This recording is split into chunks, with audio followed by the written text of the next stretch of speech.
My name is Gary Butterfield. My name is Colin Ross. And you're listening to Best Quality Vacuum, the Duckfeed show about Breaking Bad, Better Call Saul, and El Camino. Yeah. And this week we're talking about Hermanos, which is an episode written by Sam Catlin and George Mastras, directed by Johan Renck, and it originally aired on September the 4th, 2011. I need you to stop saying El Camino with an Enye. Yeah, I did it for a while and I stopped for a little bit. Uh-huh. You don't remember? I think it's cuter and smaller. Okay.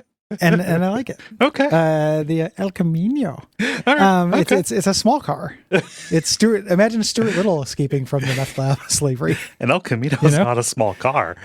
Yeah. No, this one, an El Camino is, though. Okay. All right. Okay. Yeah. All It's right. just like, imagine, I think of Jesse as little Stuart Little. Okay.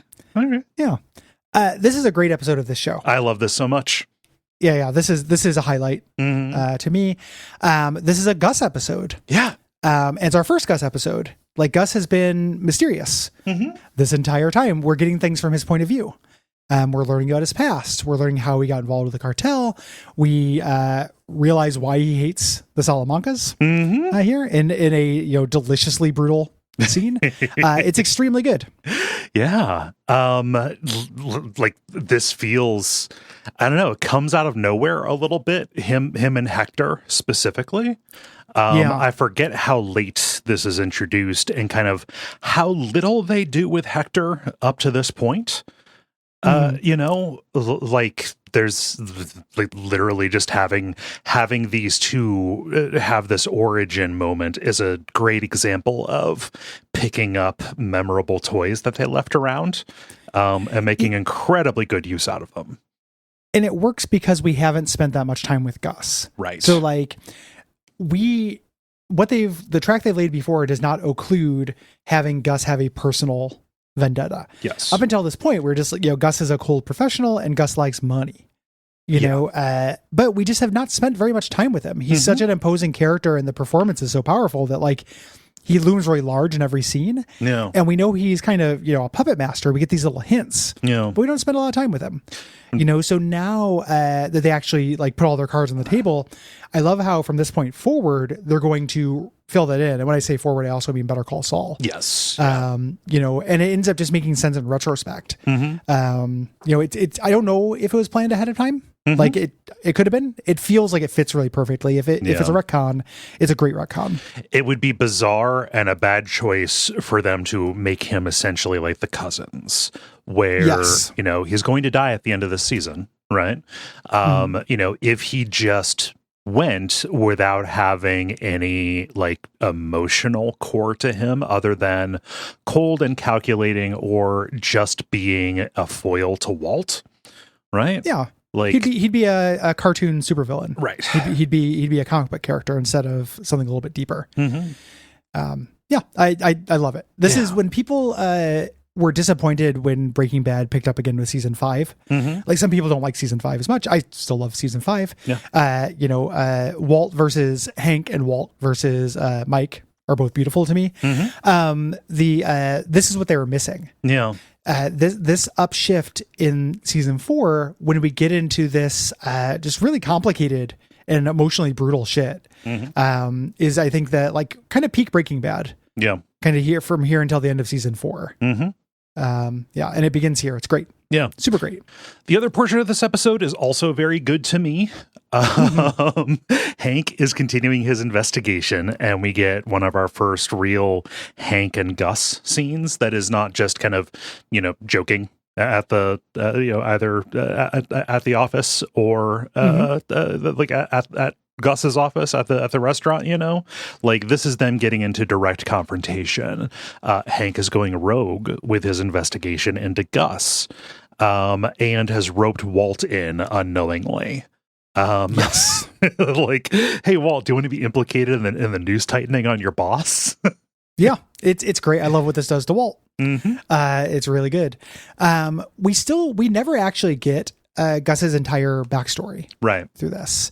We've had a couple of hints before. We get a little bit more here now. Earlier, we had Hector refer to Gus as Generalissimo. Here, and Vince Gilligan said the team specifically avoided writing a complete backstory for him. Yeah. We know he's involved in Chile. and he was called a general, and that's basically it. Yeah. Other than like the shadow he leaves, like the fact that whatever he did, whatever he was, commanded enough respect for the climax of this episode, right, to happen. For him not to be murdered at the end of this. Yeah. That's great as well. It reminds me, bringing it back to comic books, because comic books also do big long form storytelling, how shitty it was when they figured out what Wolverine did. Like they did his origin. It was so stupid. Up until that point, we just had a lot of little hints like this. Yes. And it's so much better. Writers, don't tell us. Yeah. Like this kind of thing. Yeah. If you have a character like that has this kind of flavor, let us savor that flavor. Yeah. A little bit of a theater of the mind, right? Like it's, him being mysterious up until a certain point when we know him, I think serves him very well. So a little bit of trivia on this. I didn't realize it, but Gus's former partner, Max Arciniega, is named after the actor who played Crazy 8. In a nice little homage. They liked that actor a lot. I'm really happy that he comes back in Better Call Saul. One of the better handled kind of reprises that we get. Yeah. Other than that, though, it's mostly content in this. Yeah. There's a little bit of trivia, but there's a lot to get to, so we should hop to it. Yeah. Here. So our cold open is a flashback. Remember after Hank, killed the cousins, shooting one of them in the head and severing the other one's legs beneath the knee. We're at the hospital, with Walt talking with Gus, getting the, thank me and walk away kind of thing. And we go up and we see Walt's watching the second cousin die. Meanwhile, Gus leaves the hospital to go and engage in the thing that is ultimately going to be his end, right? Yes. Even though I've realized during this, as much as it's kind of, I don't think it speaks well of me, I love every single one of these scenes in a visceral way, not just, it's well thought, it's well shot and everything. I'm like, fuck that guy. Oh yeah. Like this fires my, like the baser side of my nature that loves revenge and emotional torture of a bad person. Hector being just such a terrible person up and down makes this good, and I think delicious. It's like, very delicious, yeah. And I think the way things work out at the end of this season, by Walt giving Hector what he wants, I think is an even one of the bigger signals for the way he's going to go. Yes, well, and he also I haven't dipped into season 5 yet. I've been trying to keep with the show, and everything. But YouTube will serve you up a clip, and I'll have an odd amount of time to kill. So I'm like, I'll watch the scene with Mike, the end of Mike, and like it changes him so much. Yeah, like getting the it's so good. But like Salamanca's got to fucking go. Yeah, like there is it's one of the things I've been saying since the beginning of the show. Like, Walt fucking sucks. He brought down the Salamancas though. That's kind of good. Yeah. That might be worth it in the end. I don't know.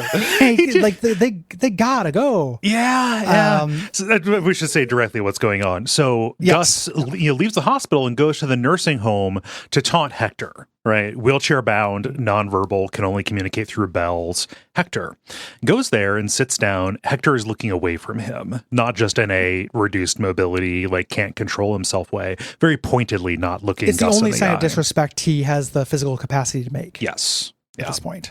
And Gus gives him the highlights, talking about, how the last two of his nephews died, talking about, offering up Hank instead of Heisenberg.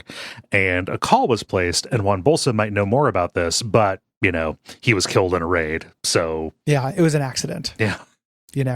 And then it looks at him and says, this is what comes of blood for blood, Hector.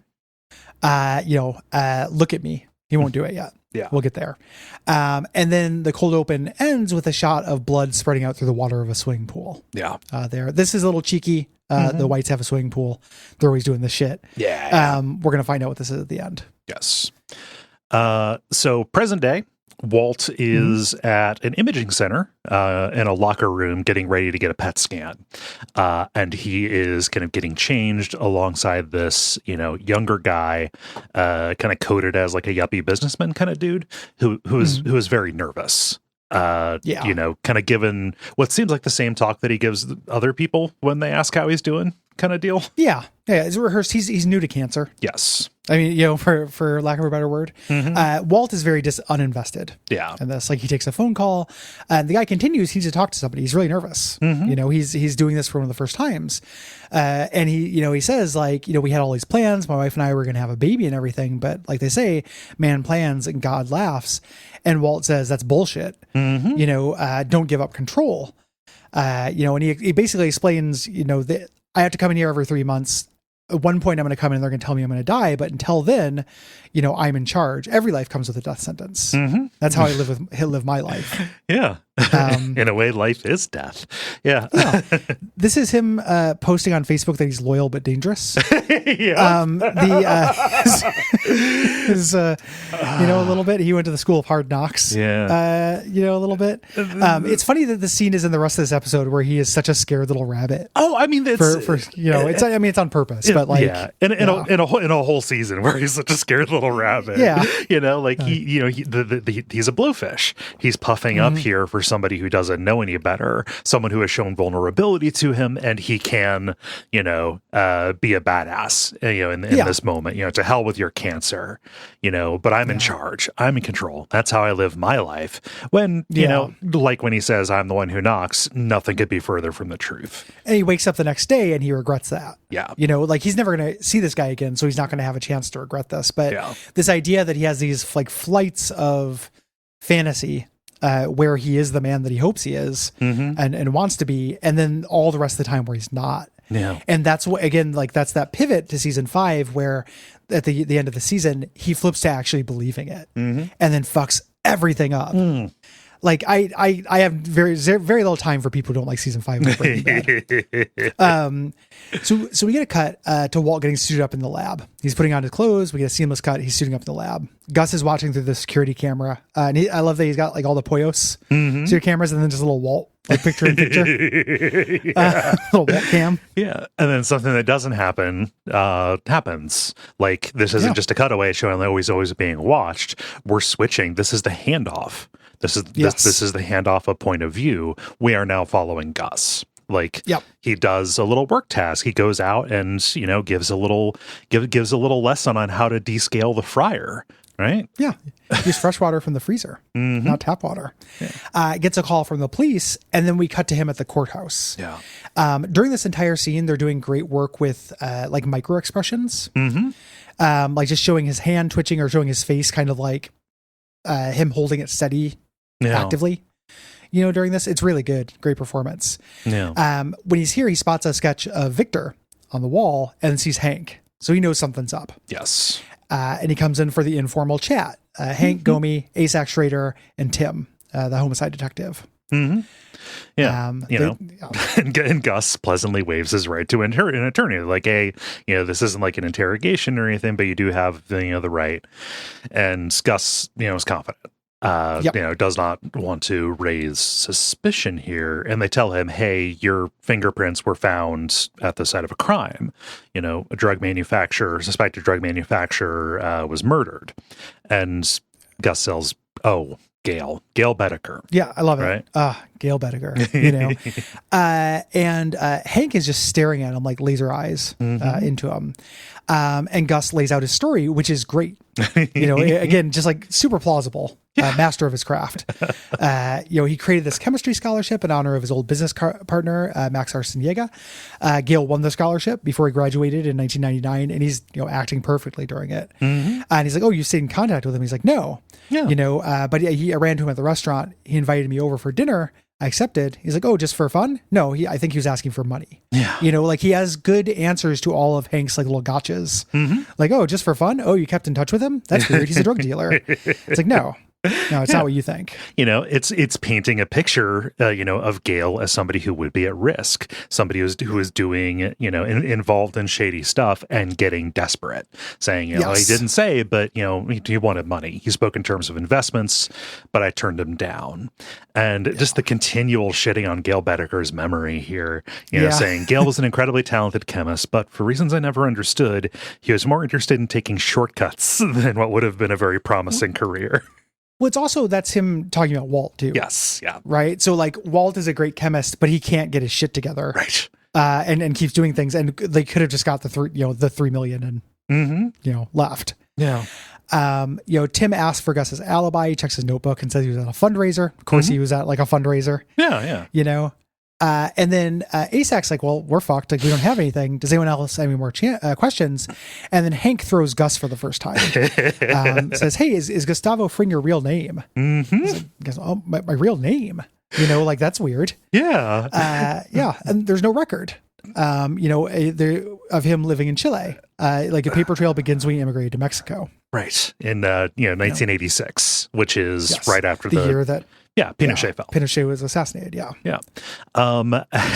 And, Gus, is this the first time we've seen him back-footed?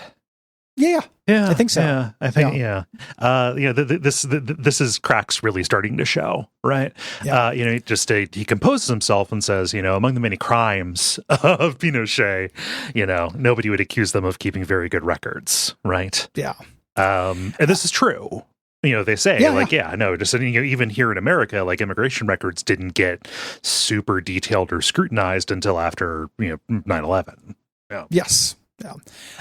So Gus leaves and we get this close up of his twitching fingers. Like it's the one part of his body that's escaping, and this close up on his face, and he's just glowering like this fucking sucks, man. me sewing, or me reaping. Yeah. Me sewing. So that we cut back to the cops afterwards. And they're just like, well, he fucking got us. Yeah. And Hank keeps pushing it. Yeah. Everyone's saying they believe it, but he's like, yeah, the guy didn't exist. Yeah. In before 1996. And ASAC's like, no, I believe the story. Everyone says he believes the story. But Hank says, if that guy's such a good friend of the police, why didn't he come forward when Gale was murdered? Yeah. Which is also kind of weird, right? Like, I don't know why he would just be like, hey, I knew that guy. Yeah. This is Hank reaching. Like, the great thing about this is that when they think they have nothing on one another, they're both right at the time they think it. Yes. It's just things keep falling into place to make that less true, largely because of Walt bullshit. Yeah. And these outside concerns. Well, Walt bullshit and Hank's tenacity, right? Yeah, Hank's tenacity. And then, like, also cartel war. Yeah. Yeah. And ASAC raises a good point here, saying, we can't predicate a criminal investigation on a person not making phone calls. Right. Yeah. He's not responsible for that. Yeah. Tim says he's going to follow up, but Hank still got the itch. We cut over to Saul. Saul goes over to Andrea's place, Jesse's girlfriend or ex-girlfriend, to give her money from Jesse. Yes. We get to see Saul and Brock, again, one of the all-time cutest kids. One of the better comedy cuts in this show. He's like, hey, he's talking to Brock, and we cut over to Jesse waiting outside, and then cut back to him in the middle of a story. And he's talking about, he's like, yeah, I never actually sealed the deal with that girl, the crush I had, but carpe diem, Brock. At the end of the story, it's great. Him giving dating advice to Brock. Just a story from back when he was 7 in the 60s. Yeah, like, it's so funny. Yeah. Here, you can actually watch it, but watch it if you want to. There's a cartoon about it. It's intolerable. It's called Slip and Jimmy. It's one of the worst things I've ever seen. I love that Brock is into it too. Brock just loves being talked to like a little adult like this. Brock is so good. Yeah. Saul goes to leave and Andrea goes, hey, like, how is Jesse? And Saul's like, busy. Yeah. He doesn't give a real answer. He comes back out and Jesse asks the same thing. Like, how are they? And Saul says, like, I don't mind playing, Ed McMahon every week, handing over a check, but if you want to know, you should just ask them yourself. Yeah. This is ridiculous. Yeah. But Jesse wants to maintain distance. Yeah, Jesse bounces. Yeah. So a little comedy bit here, some physical comedy with Skylar, putting the laundered money into literal laundry. She's got these vacuum garment bags and is hiding the bricks of money in between clothes. Set to some really like jaunty Latin jazz, you know. She tries hanging them up in the closet, and it's so heavy that it breaks the hanger rod. So she has to stash them down in the crawl space, which has more cobwebs than have ever existed in a cubic foot. They really cobweb that shit up. Yeah, like not like I mean that's crawl spaces for you. Yeah. But also. That money would be dead to me. I just like it's the spiders that belongs now. to the next person who gets the house. Yeah. The spider's gonna have a party. They're gonna have a fly feast. That night, Hank and Marie come over for dinner. Marie is thinking about moving up to management, and the rapport is back between Marie and Hank. Yeah. Hank says something that is insulting, like "Middle America, watch out." You know, whereas if he had said that like 3 episodes ago, 3 episodes ago. Yeah. I just portmanteaued away and ago into a gay. Yep. Boy, I need to sleep better and more. Probably. Confused and dehydrated. 3 episodes ago, it would have been like a fight. You know, he's needling her, but now it's taken in it's presented and taken in good humor. Yes. Like they're fixed. You know, it's the same words, but the tone is really different. Yeah. You know? Junior, you know, changes conversation. He doesn't want to hear about how management doesn't understand X-ray text. X-rays, yeah. And asks like, "Hey, you know, hey, Dad, did you get your scan results back?" And Walt announces, "Yep, I'm in remission. You know, this is good news." And he says, "Well, you're stuck with me a little longer," which is a sentiment that is going to curdle in about 5 episodes. Yeah, maybe 7. Yeah. Marie brings up a big meeting with the DEA. Hank won't give any details. And this makes Walt a little nervous. And he says, you know, "Hey, Walt, tomorrow, you know, Marie's busy. Would you drive me to this mineral show?" Yeah. And they go to the next day. I love this. I love Walt being into the minerals. This is really cute. Like I used to, you know, I don't collect anymore, but I used to when I was a kid. Yeah, you know, nothing really special, but I had this very special piece of morganite, you know. It was treated. It had that classic pink, almost like a salmon cast. Yeah. And love it. Hank isn't in the mineral hole anymore. That isn't his obsession. He's thrown this aside. This is pretext. Yeah. Yeah. And he's just like, "Listen, Walt, there's no mineral show." You know, as he directs them, eventually they go to, you know, the reveal that they're going to Pollos Hermanos. You hungry? And then Hank, one of the things that is that's funny about this show is that Walt, as much as Bryan Cranston is a great actor, if anyone in the world could read micro expressions, the show wouldn't have happened. Oh God, yeah. When Walt has to play nervous about this stuff, it's pretty big. Yeah. You know, because Hank's just laying it out, and Hank's just being Hank. Like, yeah, you know, I got this theory about Gus. He's a big drug guy. You know, you had mentioned this thing about Gail, and Hank just looks like he's like shaking. Like it reminds me of L.A. Noire. Yeah, Walt is just like, you know, just a little thing. If you want to project confidence, do not keep looking around. Like, what are you looking for? Like your eyes should not constantly be moving. They should be fixed, right? Yeah. And you know, it's like, so you remember how you said Gale, you know, just like he wasn't this mastermind, that there had to be somebody else. Well, you know, here's him. You know, aside, you know, like before when Skylar said it, it was just supposition. You know, like, oh, okay, but here it is. No, like he is talk about sowing and reaping, right? Yeah, exactly. Skylar was right. Yeah, you know, mentions the fingerprints. You know, and he's like, "Oh, do you think he killed him?" Like, no. These guys always use a dunce to pull the trigger on this stuff. And Walt is trying to like simultaneously press him for information about this, but Hank's just like, "Let me tell the story." Yeah, you know, let me get there, bud. Yeah. And Walt eventually cuts the chase. Like, "I'm not going to get out of this. Why are you telling me this?" And Hank lays it on him. "I need a favor. Look, this little GPS tracker I got on Sky Mall. I need you to put it on Gus's car. Yeah. You know, just pretend like you're tying your shoes, stick it up in the wheel well." Yeah. And later we're going to have to come back and grab it, and we'll see where he's been. And as Hank is describing the plan, I love this. Mike pulls up beside them. It's in the background of the shot, but he just kind of pulls up and gives Walt a little nod and pulls out a newspaper. It's so good. Yeah. And this is Walt, Walt's like, oh, we're going to get killed. Yeah. Like, we shouldn't do this. This is a mistake. And Hank's like, come on, man, don't make me beg. And Mike gives a little nod. Yeah. Act natural. But Walt, chickens out. He goes to do it, kneels down, but then goes inside. Yeah. I love Gus like pushing the worker aside. Mm-hmm. Like, I'll take this one. This man's poker face is legendarily bad. You will be suspicious. Sir, may I help you? Yeah, it's really good. And Walt, in front of everybody, pulls out this device and says, I didn't do it. I need you to know that I'm loyal. And the delivery on Gus, with this rictus grin saying, do it. May I help you with your order?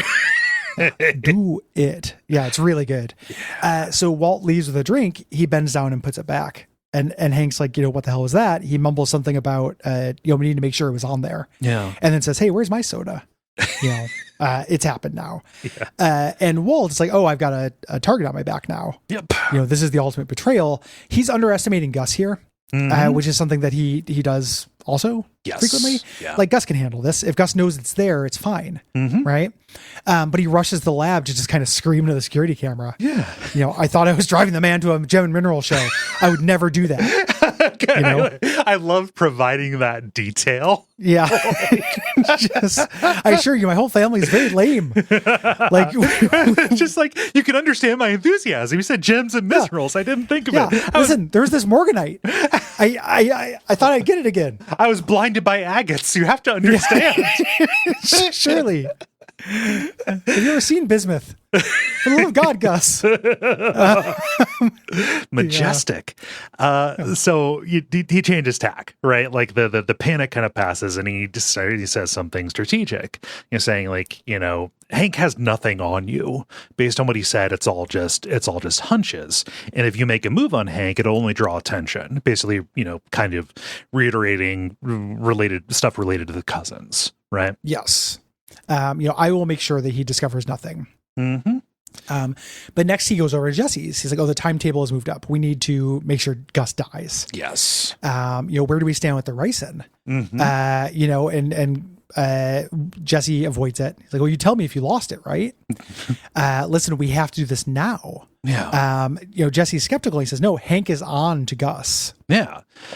Jesse, his first response is like, all right, well, cool. Just obviously they're going to take each other out, douchebag plus douchebag equals us free. And Waltz says like, hey, if Hank catches Gus, Hank catches us. Yep. Yeah. So Jesse says, no, that doesn't make any sense. Hank doesn't have anything. And the reason I know that is because he's not alive, or he's still alive. Mm-hmm. Like same thing with the guy who was blindfolded. Yes. You're not going to kill him. Mm-hmm. He understands the game like better than Walt does. Yeah. He's like, have you seen Gus since? And he's like, no, I haven't seen him since the diner. Yeah. Which is a lie. Yes. So Walt tells Jesse, just go through Mike, say you heard about them being onto us, say that you're worried about the investigation. And then he just says, and you actually did kill Gale. So there's that, which is just, if you can thoughtlessly stab someone, he just did that. Yeah. It's very tactless. Yeah. So Jesse, he's kind of yelling at him a little bit, and Jesse gets annoyed and goes to the bathroom. Mm-hmm. While he's away, his phone beeps, and Walt checks the message. It says today's meeting is off. Boss is busy. Yes. So he had a meeting lined up. Right. And when Jesse comes back out, he says, hey, your phone beeped. And then as Jesse looks at it, he asks, is it anything important? And Jesse says no. Jesse's being evasive. There's a, breakdown in honesty. Right. Yep. Yeah. So Mike calls Gus in the office. You are not officially a person of interest or a suspect. Hank is Miss Daisy with binoculars. He's reaching. Yes. Gus asks him about Chile, and Mike says, if I can't find anything from Chile, like he can't either. Right. Schrader's not going to be able to. May as well not exist. Yeah. And Mike kind of lays some reality saying, all right, well, our bigger concern right now, this is a problem, but our bigger concern is the cartel. Like we can handle one or the other, but if if Hank happens to be looking when the cartel makes a move, it could be the perfect storm, which I don't know. I don't like the phrase perfect storm. No, it's yeah, I don't like it either. Yeah, just a little cliche. Like I don't like that. Yeah, no. It's it also it's pretty confusing. As a, I know what it means. It means like a storm striking at the worst possible moment. Yeah, for that, and also just like the perfect storm. That event, that movie, that story is like it was like 3 or 4 different bad things happening at once that made it. Yeah. So. Yeah, it's just I don't like the inversion of perfect there and everything. Yeah, I don't like it either. Yeah. And Gus has to do some therapy abuse. Which I love. He's stressed. This is what he does to unwind. Takes the bug off his car, sticks it on a newspaper stand, and goes to torture Hector some more. Yup. Hector's in the day room, watching something. Is some kind of old person show where they're playing the grandparents' polka. My least favorite Weird Al song. And Gus catches Hector up, saying that Hank is looking in my past, and we get a flash of the pool, and Gus asks, "Is today the day, Hector?" And we're gonna get to see, not just a shaken and backfooted Gus in real life. We're going to see Gus trying to break in, like him where Jesse was at the beginning of this. Yes, it's 100% a Jesse Walt scenario. It's also like all of the great tragedies in Breaking Bad. He has authored it. Yes. Right. So like, what's going to happen in the scene? We're going to get into it, of course, but I assume most people listening have seen it. He did it.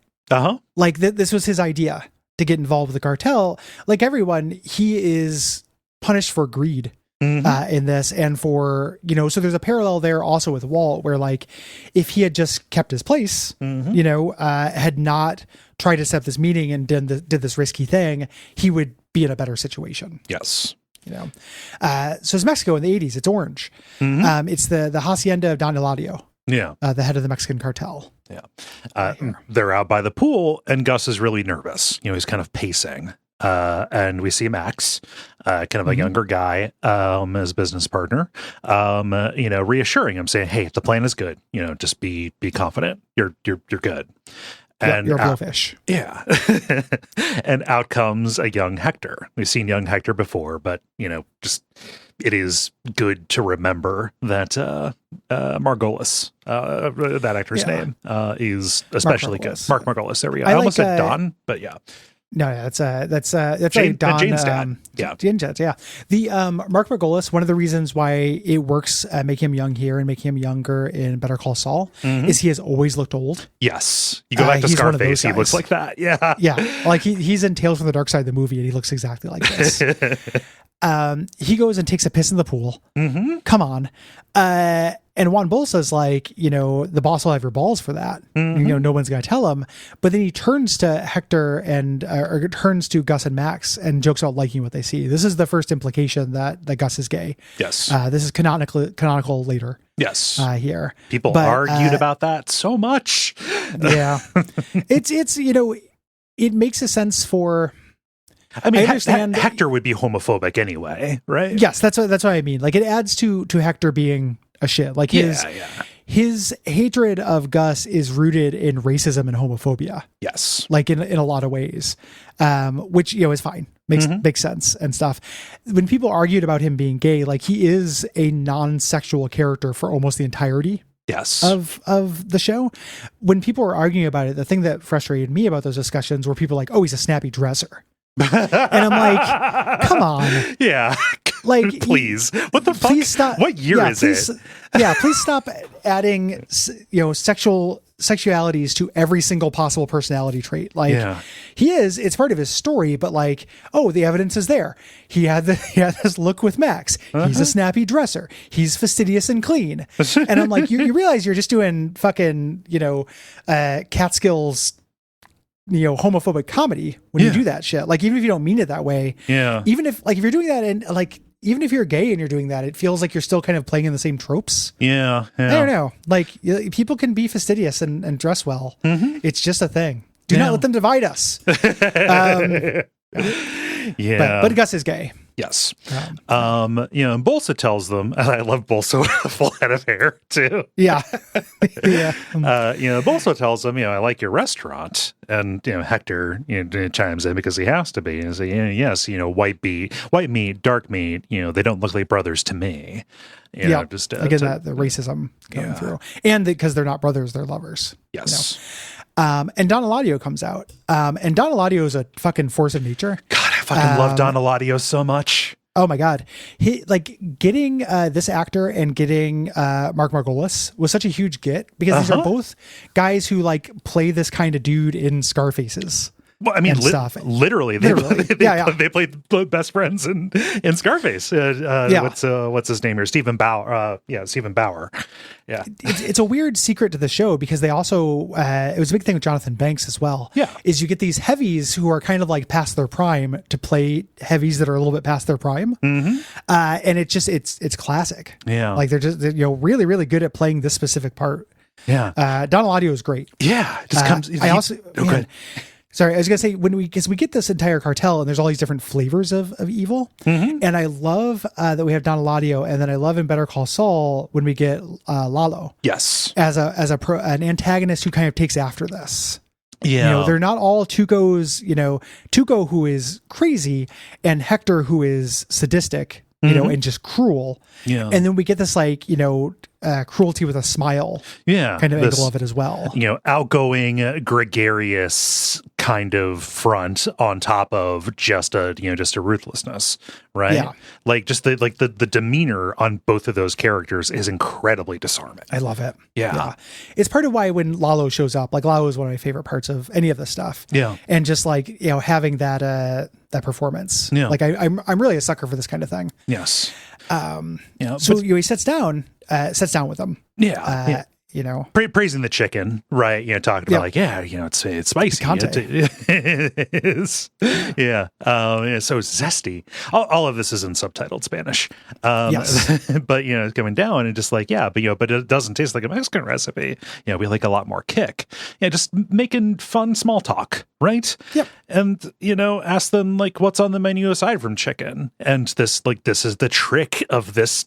Of this kind of guy. Well, first, he's getting them in and just saying all right, so explain to me. Max is the chef. What's your role? What's Gus's role? And Gus says he handles the business operations, establishing this. Gus is the Jesse. Right. Yes. He's not necessary to the production of the thing that is valuable, and is walking into a situation where his role will end up being irrelevant. Yes. Eladio then says, what else is on the menu aside from chicken? They start mentioning mashed potatoes and biscuits and shit. Until he's, no, my men have gotten something other than that. Yeah. From there. Because his men have gotten high. From there have gotten meth.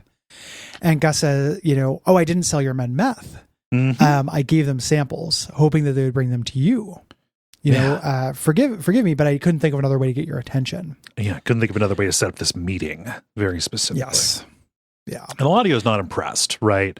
Here are these two upstarts coming in with another stimulant, right? Yes. And the best thing in the world where someone's speaking fluent Spanish and then breaks in English words. Yes. So you get to hear beautiful melodic Spanish and then biker and then beautiful melodic Spanish and then hillbilly. Yeah, es un droga de bikers y hillbillies de norteamericano. Yeah, it's beautiful. It's one of my favorite things that could ever happen. It's very good. Biker crank. Basically, this is a poor man's cocaine. There's no money in it. Mm-hmm. This is the 80s. It's 80s cartel stuff in Mexico.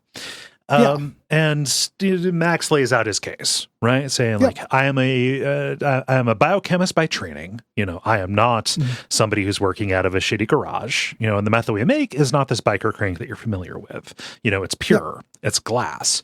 And he starts going into Walt speak, talking about the chirality of the molecule is entirely different. Yes. And then Gus weighs in with the business side of it. The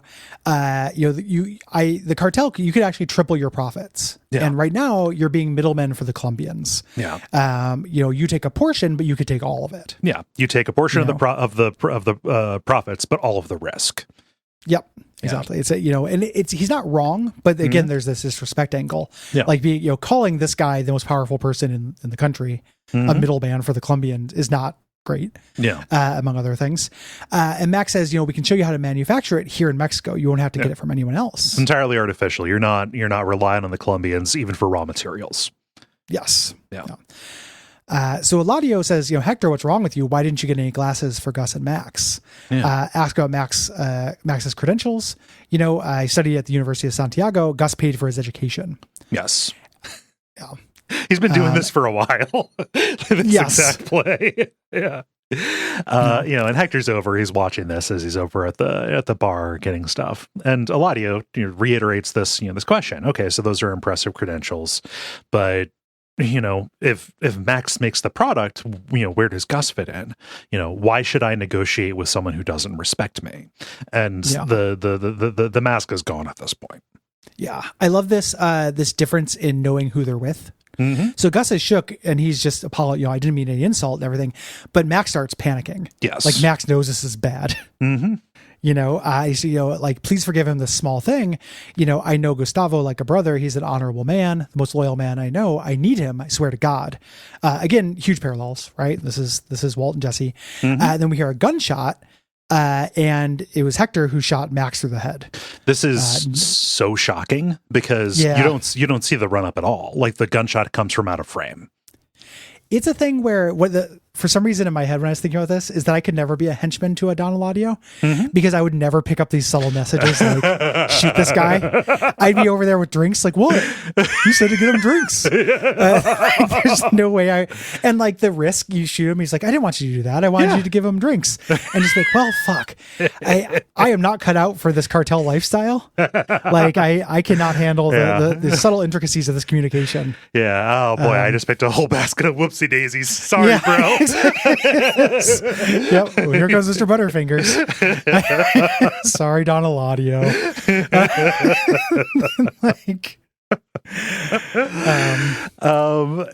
And Max falls off of the chair and his head kind of dangles over the pool. And the soundtrack is overtaken by this kind of roar as, Gus is just completely overtaken, grief and rage. He's trying to attack Hector, but Bolsa grabs him and wrestles him down to the pool deck, kind of shoving his face, him face to face with Max, and Hector says, remember, you did this to him. Now look at him, as, a sobbing and screaming Gus is, staring his dead partners, in the face, the glassy dead eyes. Perfect. Yeah. And there's a seed of truth to it, right? Yep. Like, again, his reach exceeded his grasp. And, so all of the best trauma with this kind of thing comes with a little guilt. Yes. Right? Like you can't have truly profound trauma without guilt, I feel like. Like, I mean, you can, of course, but it's an additive. It's a sauce. Yeah. That makes things, work very well dramatically. I mean, in real life, it's enough of a sauce that guilt will just come along with it, even if it's not there. People will make up reasons to feel guilty about shit that happens to them. Absolutely. Yeah. Like they just go hand in hand. They're partner emotions, Yes. Yeah. They're the Hermanos emotions. So Eladio stands over Gus and says, listen, the only reason you're still alive and Max is not is because I know who you are. We need to understand you're not in Chile anymore. Yeah. It would have been, Gus still has enough power with whatever he was in Chile to where that saved his life. Yes. So, the other clue we get to his thing, it was a big enough deal. There may have been repercussions for killing him. Yeah. But not for some nobody. Yeah. And, Gus is crying as the camera pans to the right and we see the blood just kind of dissolving out into the water, kind of in this big fan. And we're back in the present. It's at the nursing home. Yeah. Yeah. And Gus looks at Hector and says, look at me, Hector, and then he won't. So he gets up, pats him on the shoulder and goes, maybe next time. Yeah. Keep peeling parts of your family away. Yeah. Until you do. Part of the reason why I think this retcon or this and this detail works so well is because it provides a plausible excuse for Gus to round up some of his suspicions for Walt and Jesse. Like, when he was just like, Jesse's just a junkie, he's not reliable. I think he, obviously truly believed that. Yeah. But he probably sees a little bit of himself in Walt and Jesse. It's a conscious choice to make that parallel, right? Yeah. And him just, him going against his better nature or his best instincts out of this almost like, not a whole lot. I don't think he particularly, is particularly affectionate for them or feels a lot of this, but just an iota of nostalgia or mere, emotions that are kind of tipping the scales. It doesn't even have to be a conscious choice. Yeah. But, it definitely adds a little bit of intrigue to, when Mike said, he looks at you and he sees loyalty, maybe not for the right guy. Walt never saw anything of himself when he looked at Jesse. Yes. When he did start seeing himself in Jesse, when Jesse handed him, excellent methamphetamine, he rejected it. He didn't want anything to do, didn't want anything to do with them. Gus has this commonality or this kinship. I do think that it explains a little bit of why Gus would extend a little bit of this grace. What I also like about this is it not only provides motivation for why Gus would want to go to war against the cartel, right? Outside of just money, which, in some shows would be enough, but I'm happy they went the extra distance. But like, he has been trying to do what he is doing with Walt and Jesse for a very long time, right? Like, this instance right now set him back decades on his on his plan to establish a new life outside of Chile, right? Gale was another attempt to raise up a Max. Like, he had to search out somebody who wasn't just talented in producing meth, but also somebody as morally flexible as a Gale. Yes. Or ideologically predisposed to get his hands dirty in this very clean and fastidious way. And you can kind of see, like, this is a lifelong project for him, and he is a little bit trapped in an old pattern, just in the way that he is trapped, by his need for revenge. Well, he's literally trapped in it too. Like when in the box cutter episode where Walt's like, if you don't have me, you just have this $1 million hole in the ground. It's true. Yeah. Well, that's what the last 2 seasons of Better Call Saul are about. Yeah, exactly. Like he has to, and even if he's like, okay, this is not worth the risk, you start running into the concerns they bring up in season 5, which is how much it costs just to maintain like the silence. Yeah. For this, like, it is a really meticulous house of cards that's masterfully put together, and it just takes one dumb fuck like Walt to like knock the whole thing over. Beautiful show. What a good show. I'm starting to think this is a good show. Might be worth doing a podcast about. Yeah, the first 4 seasons I wasn't so sure, but now that we're near the end of the 4th season, like good show. Yeah. Looking forward to the whole rest of the season. It's full of fucking banger moments. I can't believe the entire Ted subplot is still ahead of us in this season. Yep. Like, all that stuff with Ted is coming up. So if you have thoughts about season 4, you can go to Duckfeed.tv/contact and write in. Do that at any time during the season. Like, we'll let you know if we have a deadline. We tend to record these really far in advance is the thing. Yes. So the sooner the better. If you have thoughts about a particular episode in season 4, or just about the season in general, we read those in the kind of season wrap-up episodes after. We talk about the DVD features and stuff. Yeah. There is a non-zero chance this or the next episode will be your last chance. Yes. Because we're very far ahead on the show. It's just the reality of doing as many shows as we do. Yeah. This is one we can get ahead on, so we do it. Yeah.